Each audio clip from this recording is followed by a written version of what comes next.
What's up mga kapotential? My name is Ceci De Castro. You know. So na guys, kamusta naman kayo? Anong balita sa inyo? And sa akin, anong balita?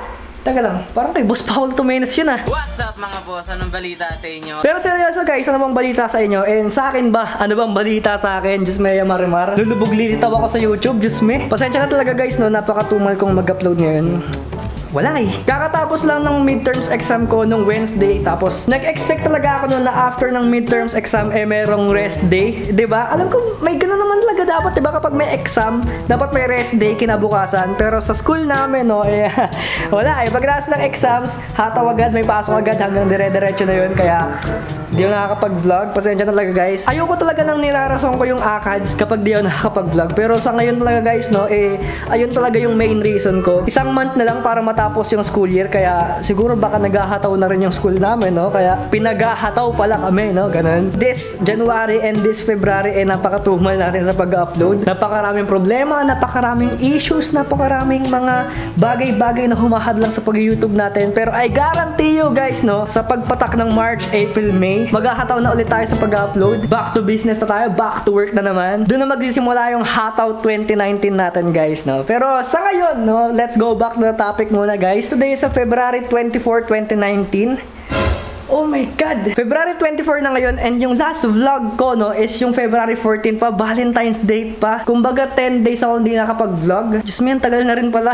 Wait lang. Pero anyways guys, no, kalimutan na natin yung nakaraan. And today ko napansin nyo naman, nasa bahay tayo ngayon. I prefer talaga daw na dito muna ako sa bahay this weekend na magpahinga, magstay. Ewan ko, napakahataw talaga ng mga nangyayari last week and last 2 weeks sa ACADS. Kaya I prefer na dito muna tayo ngayon. Kaya ko namang gumala ng gumala pero pahinga muna tayo tol. And I prefer din talaga no, na mag-vlog dito sa bahay dahil may pag-uusapan tayo na isang bagay na related dito sa bahay namin. Specifically sa isang part ng bahay namin, sa isang kwarto. And pag-uusapan natin itong topic na to dun din mismo sa kwartong yun, no, na sinasabi ko sa inyo. Kung kapansin nyo, nasa baba tayo ngayon. Tataas tayo ngayon. Pupunta tayo dun sa kwarto na sinasabi ko. Bahay vlog lang to pero syempre gawin nating extraordinary. Gawin nating kakaiba. Gawin nating AC De Castro style. And yeah, let's go!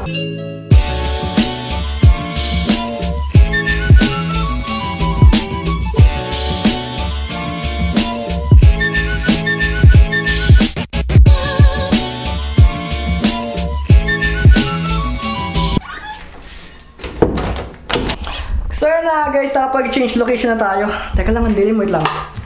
Yun! Mas okay to kapag nakabukas ang ilaw. And then guys, nandito tayo ngayon sa kwarto na sinasabi ko. Yung kwarto na first time nyo lang ata may kita. Ngayon na nakita to, di ba? Yung kwartong to. Nakakatawa yun. Kung mapansin nyo dun sa title ng vlog na to, no, which is Project Room Goals. Ano ba yung pinapertain ko dun sa Project Room Goals na yun, no? Teka lang, Diyos me, ang init pala dito.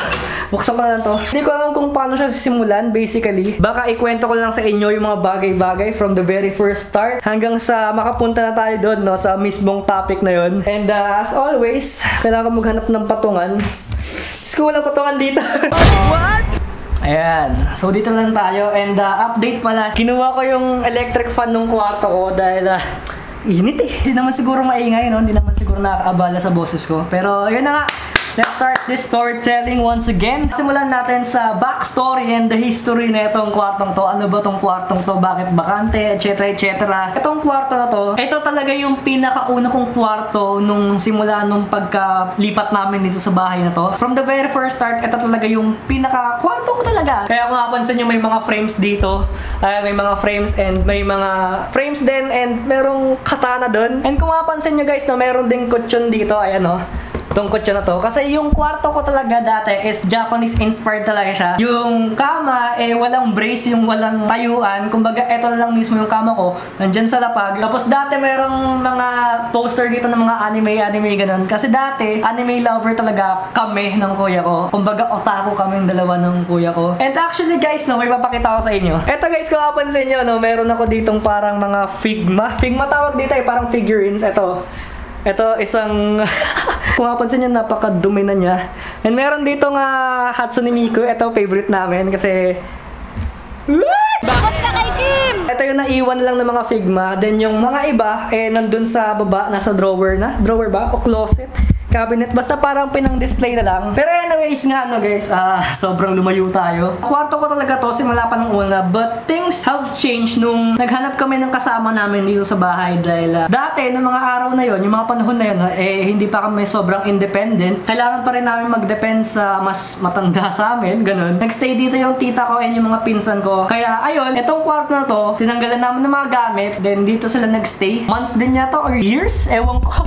Basta matagal-tagal na rin yun. Things have changed na naman. Nanatili itong bakante kasi tinamad na rin kami maglipat-lipat ng mga gamit. Tinamad na rin kaming bumalik sa dati, which is yung kwarto ko talaga to. Then yung kuya ko dito sa kabila. And unti na lang magiging tambakan na ng gamit to kasi nandito yung maleta na ginamit namin. Nandito rin yung kabayo. Then one day guys, it's a random day, it's a normal day na umaga nun. Syempre may pasok, so kakaligo ko lang. And pumapasok lang kami talaga dito sa kwartong to para ilagay yung marumihan namin kasi nandito, ayan, nandyan yung marumihan namin. So, kapag katapos namin maligo, nalagay namin yung marumihan namin dyan. Pagkalagay ko ng marumihan dyan, tinitigan ko tong kwartong to ulit. Kasi, naalala ko yung mga dati kong memories na kwarto ko talaga to, simula pa nung una. And ngayon, hindi na namin mapakinabangan, hindi na namin magamit-gamit. And then, guys, no, honestly, nangihinayang talaga ako dito sa kwartong to. Kasi, alam mo yun, itong kwartong to, yung blankong kwarto na to, parang ang laki ng potential niya para maging kung ano mang klaseng kwarto na boomy, ganon, in the future. Alam mo yun, pwede ko siyang gawing studio, pwede ko siyang gawing kwarto ko talaga na boomy, ganon. Ay actually guys, no, pinakinabangan ko naman tong kwartong to nung naging bakante siya. Nung last year, isa akong YouTuber nun na random lang talaga mag-upload and yung mga videos na ginagawa ko is always yung parang, alam mo yun, yung nakatayo lang lagi na ganyan, tapos nag-usap lang ako, etc. etc. And dati rin guys, diba, gumagawa ako ng mga covers. So, meron ako mga covers na ginawa dito and meron din ako mga videos na ginawa rin dito. Eto siya and eto siya. I find this room good kasi ang ganda ng lighting situation, ang angas ng background, naging puti siya kahit naman hindi talaga puti. Basically blue talaga siya, no? Pero dahil sa post-processing nagawa akong puti. Paano pa kaya kapag puti talaga tong kwartong to, right? And then nga tulad ng sinabi ko guys, no, parang ang laki ng potential nito para maging studio, room, or what, ganun. Pero ngayon hindi namin mapakinabangan kasi wala kaming time, money, effort, energy para maisagawa yun kung ano man yun. Nanatili lang siyang idea kung magano din. And isang buong araw iniisip ko kung anong pwede kong gawin dito sa kwartong to kasi gusto ko talaga siyang mapakinabangan, to be honest. Then eto na guys, no, here comes the climax. Then ayun, kinagabihan nun, no, syempre natulog na rin ako. Maaga naman ako natutulog na ngayon kasi syempre pang umaga na ako. Then ayun guys, no, ang lupit kasi na naginip ako. Yung panaginip ko parang same scenario lang din nung sa kinwento ko kanina, which is yung kakaligo ko lang. Ayun nga, itatapon ko na yung maruming damit ko sa marumihan. Pero hindi ako dito pumunta, kundi doon lang sa labas. Kasi nandun na sa labas yung marumihan namin. Then, etong kwartong to, pinasok ko siya, parang binuksan ko ulit yung pinto. Then, pagpasok kong ganun, shit, nakita ko yung vision ko. Hindi ko alam kung vision ko talaga yan o ewan. Kasi hindi ko naisip na idea yun. Parang sa panaginip ko lang siya nakita. Pagpasok ko ng kwarto yun, ang ganda ng kwartong to. Grabe, sobrang ganda. Wait lang. So yun na guys, yung dun sa panaginip ko. Kunyari, for example, ito, ayan. Papasok kong ganyan. Tapos yung lahat ng to, itong lahat ng to, all white siya, pati to, kulay puti. Basta lahat siya all white, tapos nakatanggal na yan, syempre. Tapos, ito na yung mga details, no, na medyo mahirap i-explain. Pero sana ma-imagine nyo sa utak nyo kung ano yung mga sinasabi ko ngayon. Yun na nga, itong side na to, itong part na to, malawak pa rin siya kahit na may kwarto na. Dahil, yung kama ko, no, hindi nasa baba, hindi na siya nasa baba ngayon, kundi nasa taas na siya. Yung kama ko, nandito na siya, simula dito hanggang dito. Ayan, parang double deck na siya, pero built-in. Ganun na siya, ganun na yung concept niya, nandito na hanggang dito. Then, ayun nga, malaki na siya dito hanggang taas. Tapos, nandito yung hagdanan, ganun. Tapos, etong bintanang to, naka-blinds. Alam niyo ba yung blinds, guys? Yung parang kurtinang malupitan, yung pang-office, ganun. So, ayan, kulay black na siya, plain black na yan, naka-blinds na yan. So, eto yung hagdanan. Then, dito, sa buong to, syempre, parang ano na siya, no? Parang open space na siya. Then, dito, sa part na to, meron ako ditong table na L-shape. L-shape siya in a way na simula dito, hanggang dito, ayan, table siya na mahaba, na letter L, ganun. Yung dito, sa part na to, ng L-shaped table na to, nandito yung PC ko. Payaman! PC talaga, no? Hindi ko rin kasi naiisip na magkakaroon ako ng PC in the near future. Pero sa panaginip ko dito, may PC dito sa table na to. Tapos dito, nakakalat dito yung mga papel, mga notebook, ganun, yung mga anything about sa ACADS ko. Then dito, merong lampshade. Tapos dito, nakalagay yung bag ko, ayan. Then dito, syempre, no, walang laman, no? All all white siya, plain white lang. Ito nakatanggal tong mga to, di ko alam kung nasa na yun sa panaginip ko, Diyos me. Imbes na mga frames ng mga picture ko dati, picture namin dati, ang nakalagay dito guys, no, is yung mga awards ko. Oh no! Awards, grabe. Kasi diba, kinuwento ko sa inyo guys, no, isa sa mga goals ko is yung magkaroon ng mga YouTube awards. Kasama sa panaginip ko dito sa, alam ko dito sa gitna yun nandito yung YouTube silver play button ko. Tapos dito may mga awards din. Basta maraming awards 4 sila. And then guys, syempre table to, kailangan nyo ng upuan. So yung upuan ko, nandito, nakabalandra lang, no. Yung upuan ko dito is gaming chair, ganun. Mayaman! Ganun kalupit, gaming chair yung nandito. And ayun, para siyang office yung dating. Para siyang office na headquarters na kwarto siya. Syempre may bed kasi dito. Pero dito parang room for productivity. Ayun nga, that's the term. Room for productivity yung type of kwartong yun. Then dito, sa part na to, no, dito sa corner na to, nandito yung isang aircon na medyo malaki siya. Hindi siya yung aircon na nilalagay sa wall eh. Alam ko mas mahal yun eh. Pero bakit ganun nasa panaginip ko, Diyos ko? Mayaman! Dito is plain lang, diba? Pero, ang nakalagay dito is yung parang soundproof na mga tiles, ganun. Parang naka-alternate siya, ganun. Kasi guys, no, isa rin sa mga dreams ko talaga na magkaroon ako ng room na soundproof para at least kung mag-iingay ako dito sa kwartong to, hindi ako marinig sa labas, hindi ko magugulo yung kuya ko, ganun. Ayun na talaga yung nasa panaginip ko talaga, ganun kagandang kwarto. Binalikan ko tong kwartong to, tinitigan ko na rin, and na-imagine ko na parang ang realistic niya kasi parang totoong pwede siyang mangyari. Alam mo yun, kasi may mga panaginip tayong fantasy talaga, no? Yung hindi mo may isip na mangyayari in real life. And meron tayong mga panaginip na medyo realistic kumbaga, no? And nanditong part siya sa medyo realistic. Papo na tayo kasi tapos na akong explain kung ano yung mga nakita ko sa panaginip ko. Wait lang. Ayun, yung title talaga nito is Project Room Goals kasi gusto kong etong kwarto na to, no, maging room goals ko talaga kasi ang goal ko talaga sa isang kwarto is room for productivity. Magawa ko yung mga gusto kong gawin, komportable ako sa lahat. Tulad nga sinabi ko kanina, yung sa pagpapagawa ng ganito, no, syempre kailangan mo ng time, energy, effort, and syempre money. And then guys, no, konting update pala sa Project Room Goals natin. Sa mga araw na may free time ako, no, I'm working in background na rin naman about dito sa room goals na to. And then guys, ang mga ginawa ko na is naghanap na ako ng karpentero na gagawa ng built-in na kamang yun, yung nasa taas, tapos yung L-shaped table na dapat saktong-sakto. Update, pumunta na sila dito para i-estimate, tignan kung ano yung mga gusto kong gawin. Pinalista ko na rin kung ano yung mga raw materials na kailangan nila and kung magkano yung labor nila, etc.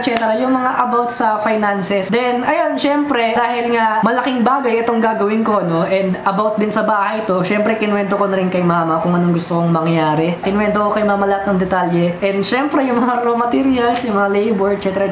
yung price. And ayun, ang swerte ko lang talaga kasi sabi ni mama sa akin na shoulder na niya yung pinakaunang mga kailangan gawin, which is yung built-in na kama and yung L-shaped table. Ako na raw bahala sa mga papintura ko, sa mga ibang bagay na kailangan kong i-provide, i-invest. Pero ayun nga, yung pinaka-fundamental talaga ng room goals natin, yung built-in na kama and yung table, siya na raw mag-shoulder nun financially. Sobrang tuwang-tuwa na ako kasi feel ko na matutuloy na talaga to, no? May financial support na tayo, di ba? Actually, may ipon na rin naman ako galing sa YouTube money na nakuha ko sa pag-vlog ko. Nakaipon-ipon na rin ako ng onti lang, syempre, onti lang. Makakatulong na rin naman yun sa pagpapagawa ng kwartong to. Hindi ko alam kung kailan magsa-start yung operation na yun, pero I guess baka i-update ko na lang kayo sa next vlog or gagawa na ako ng separate vlog na Operation Room Goals, ganun. Syempre, yung pagpapagpintura, yung mga pagbibili ko ng mga bagay-bagay, yung cortina or blinds dyan, bibili na rin ako, syempre. Syempre, i-vlog ko rin yun kasi, alam mo yun, parang milestone na sa atin yun kapag nasa katuparan natin yun di ba? Itong vlog na to, nakwento ko lang talaga kung ano mga gusto kong mangyari na malalaking bagay. And sana, hanggang ngayon, no, supportahan nyo pa rin ako sa YouTube journey ko kasi, ito na talaga, pag nasimulan ko to, kapag natapos na tong room goals na to, kakarating ko na talaga yung pag-YouTube ko Habang nakikita ko yung numbers na tumataas, parang paunti-unti ko na siyang sineseryoso In the future, baka maging full-time YouTuber ako. And maraming salamat sa inyo guys kasi hindi mangyayari itong mga bagay na to. Hindi ako magiging seryoso sa pag-vlog. Hindi ko aayusin passionately itong kwartong to kung hindi dahil sa inyo. Kung hindi dahil sa suporta nyo sa akin. Kung hindi nyo pinapakita sa akin na I'm worth it to be a YouTuber talaga. I'm worth it to be a vlogger. Itong mga ginagawa kong ngayon para sa inyo to lahat, para mas makapag-vlog na ako ng mas madali, ng mas mabilis. Binabago niyo yung buhay ko talaga eh. Paunti-unti binabago niyo yung buhay ko. Dati nung walang YouTube sobrang tenggay lang ako sa buhay ko, parang wala akong plano sa buhay ko. Then ngayon, alam mo yun, yung mga life decisions ko about na sa YouTube eh. Pati nga itong room na gagawin ko about sa YouTube na rin to eh. Kasi I want to do this para sa pag-YouTube ko talaga. Binago niyo yung buhay ko. And ayun na nga, tama na yung drama, tama na yung mga kung ano-ano man. Update ko lang kaya sa isang separate vlog kung anong mangyayari dito. Maybe baka sa March ko pa to masimulan itong room goals na to. And ayun na guys, sa next vlog natin siguro baka alis na naman tayo. Hindi ko lang sa ngayon no, medyo laylaw tayo ngayon kasi priority ko talaga ang ACADS. ACADS is my top priority sa ngayon hanggang matapos yung school year. Pero after nun, balik hatong na tayo guys. And ayun na nga guys, as always, kung nagustuhan tong video na to, leave a like, leave a comment, share na sa mga tropa nyo, and don't forget to subscribe sa aking channel for more vlogs and AC De Castro vlogs, ganun. And then guys, baka dito na ako mag-vlog lagi, and sana, no, maging headquarters natin to. And then guys, see you soon!